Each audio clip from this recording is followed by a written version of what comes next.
Right, so the same Israel-funded lobby group that has apparently fed the BBC a line to attack Ken Loach over in a recent interview, are now also behind renewed recent attacks on Pink Floyd's Roger Waters. So it's very much a case of here we go again, the BBC and the campaign against anti-Semitism in lockstep with each other. However, it seems Waters might have taken a leaf out of Loach's book in handling them. Nonetheless, though, given the CAA's funding sources and their allegedly biased politicisation of racism, borne out by the fact that they're under investigation by the Charity Commission for that very thing, hence the word alleged, why is anyone taking any notice of them still? And why are their attacks still garnering so much attention in the mainstream media, like the BBC, supporting them again, just as they did with Ken Loach, just as they did with Jeremy Corbyn before that, who, if they were doing their jobs right, would be exposing this sham instead of simply platforming more of it, seemingly without question. Right, so the campaign against anti-Semitism have released a documentary claiming Pink Floyd co-founder Roger Waters is an anti-Semite, because, of course, it's what they do. And naturally, the BBC have, just as they've done with Ken Loach, which I've covered in another video, dutifully reported on this, given the story a massively elevated platform that it frankly doesn't deserve.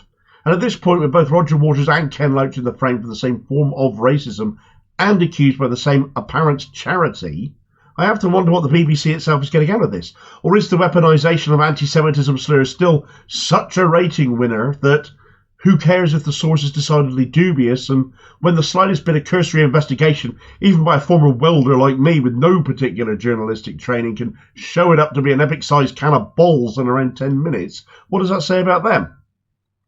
Well, let's start with the BBC here. They reported that Floyd has been accused of anti-Semitism by people who worked alongside him as part of what they've called a damning documentary, an investigation by the Campaign Against Anti-Semitism, who are claiming Waters made repeated derogatory references about Jewish people, including reference to the giant inflatable pig that floated above the crowd as part of Waters' The Wall rock opera, which would be daubed with highly offensive anti-Semitic slurs. Apparently, his former producer Bob Ezrin and a saxophonist called Norbert Stachel have also made claims against him. The BBC then proudly claimed that both they and the CAA have approached Waters for a response, but hadn't had one at time of recording. The one honest thing about the report was that Waters has denied that he is anti-Jewish and that actually he is opposed to bigotry and fascism. Now, this isn't the first attempt to accuse Waters, even this year, of being anti-Semitic, and I found it somewhat amusing that the inflatable pig has been brought up again, because that pig and the designs and logos and slogans it carries changes every year in order to make a relevant political point at the time. Now, the point the BBC are trying to get at here, but not being very honest in their reporting about, surrounded the inflatable pig, which was part of the show, as I've said, each year bedecked with different imagery in order to make a point. And in 2013, though, the pig sported the star David, hence accusations of anti-Semitism. That's where this story comes from. But this falls flat because the pig also had numerous other religious symbols on it. The point being made was that religion and the hatred it can stoke up formed part of that year's themes. They had any number of wars that you can look at throughout the years and centuries can be traced back to religious sources. So it's a perfectly relevant point to make, and no single religion was targeted. Therefore, it was not anti-Semitic. It was, in fact, a perfectly salient point then as it is now, in that particular instance, given the Israeli persecution of Palestine, given that it is an apartheid state. Another aspect of this documentary is that the CAA have teamed up with John Ware to produce it, made in exactly the same style, I felt, as that other infamous John Ware production, a certain Panorama episode you might have seen, widely discredited on the basis it allegedly allowed apparent whistleblowers to make unevidenced and unsubstantiated claims that it has been widely felt was little short of a hit job on Jeremy Corbyn, again asking the question there on whether he was anti-Semitic. So here we go again here with Roger Waters. It's Groundhog Day. Now, I've sat and watched this documentary, much as I had the Corbyn one, and I listened particularly to the testimonies given by Bob Ezrin and Norbert Stachel, and much of it I felt wasn't so much anti-Semitic accusation as much as trying to portray Waters in as negative light as possible in a variety of different ways. And Waters himself, in his own response statement, has said he has a tendency to be mouthy and irreverent.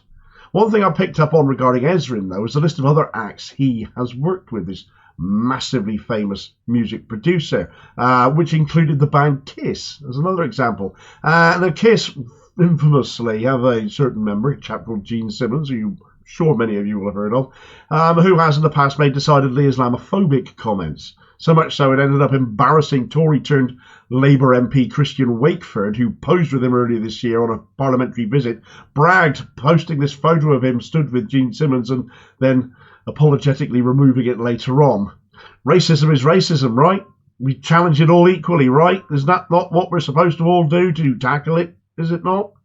Or can we expect some sort of a condemnation from the BBC or from the CAA on this towards Ezrin, or is it just purely Waters you're getting at here? Because that's not really then dealing with racism in any particular way, is it? That's weaponising it.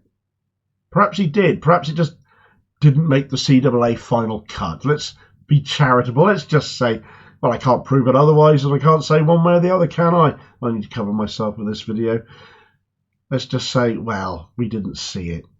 The other thing Ezrin said was, as an American, he put some of what he accused Waters of, saying is down to a nascent type of anti-Semitism that you found in England as well as other places, which is a little bit broad. So would you care to elaborate and explain on that? Oh, whoops, that's where he got cut off, oddly enough. We moved on to someone from the CAA themselves, calling Waters a Jew-baiter, whilst also extolling the virtues of Zionism, of which, to a Palestinian or to somebody supporting their cause, there is none. And that is the crux of the argument. Frankly, you need to ask yourself, would this documentary have been made or even exist if Waters wasn't calling out Israeli atrocity as he does? What purpose does it serve to drag the man for things he may have allegedly said or done based only on, I suppose you could call them, whistleblower reports, when you have to consider Waters' history and his role in actually opposing such things, as he's accused of, because actually there's very much solid empirical evidence for such things rather than just opinion, which is all the documentary here has. Waters' own father was killed fighting the Nazis at the Battle of Anzio in 1944. His rock opera The Wall is accused now of being anti-Semitic, but given it's been in production since 1979, why all of a sudden now? Taken 44 years to notice, or is it more likely just something else that can be weaponized in the service of an apartheid state? Waters dresses up as a Nazi in it, some point out. Well, it's a parody of them. He's literally taking the piss out of them. And if you don't get that, then you haven't seen the show. The entire production is analogous to Waters' own life, right down to the character he portrays. Pink, having lost his own father in the same battle, Waters lost his own. Put it to bed once and for all, Damo. Well, attempts were made earlier this year to have his show shut down in Berlin, and it went to court. Now, you'd think Germany, of all places, if the show was remotely Nazi-sympathetic in this day and age, it'd be shut down ASAP. But Waters won, of course, did he not? Because it was a parody, and it was clear for everyone to see who bothered to look at it, and therefore the show went on. But what are the accusers? As Roger Waters himself has said in his statement, people need to know about the CAA, the organisation that made this film. Following complaints to the Charity Commission, the CAA is facing scrutiny. Its core purpose is waging partisan political campaigns against critics of the State of Israel. Now, that investigation was launched in January of this year, and it is still ongoing, after being brought to the Charity Commission's attention by Jewish Voice for Labour for failing to meet its charitable objectives, namely the promotion of racial harmony through the elimination of anti-Semitism. Instead of doing that, they have been accused instead of persistent conflation and equating of anti-Semitism with criticism of the State of Israel. Whilst it has also been alleged by the JVL that the CAA are a partisan political campaigning group, which is completely against the Charity Commission's own rules, charities in the UK are forbidden from being political. So it will be interesting to see what comes out of their investigation at the end of the day, because if they find in the CAA's favour, I'll be very interested to see how they can possibly justify that, especially when amongst its funding streams it has been linked to the Jewish National Fund, which helps pay for Palestinian land grabs. From a left-wing perspective, the Waters film by John Ware is everything the Corbyn film was, but I'll let Waters himself have the last word on that.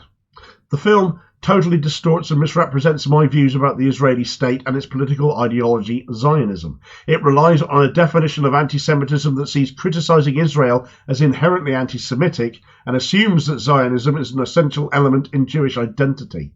These opinions, clearly shared by the presenter and the two interviewees, are widely contested by many, including many Jewish people. In summary, the film is a flimsy, unapologetic piece of propaganda that indiscriminately mixes things I'm alleged to have said or done at different times and in different contexts in an effort to portray me as an anti-Semite without any foundation in fact. I tend to agree with that. What's your view then? What do you think of Roger Waters? No smoke without fire, or is this another Corbyn-style hit job? Another Ken Loach-style hit job? The BBC is again aligning itself with a charity under investigation and aiding them in what seems to be something politically motivated when you consider Waters' criticisms of Israel and their funding. Another nail in the coffin for the Beeb's reputation or no? Have your say on the story. Be part of the conversation in the comments below. Thanks for watching. I hope you found the video useful. Please like, share and subscribe if you did. More content out daily. Meanwhile, here's a video recommendation where whenever there's an accusation of anti-Semitism going around for political gain, there you'll find Keir Starmer or one of his ilk, won't you? And a few months ago, Starmer himself waded into Waters' accusations, doing so with all the grace of a ballerina hippopotamus. And I'll hopefully see you on the next vid. Cheers, folks.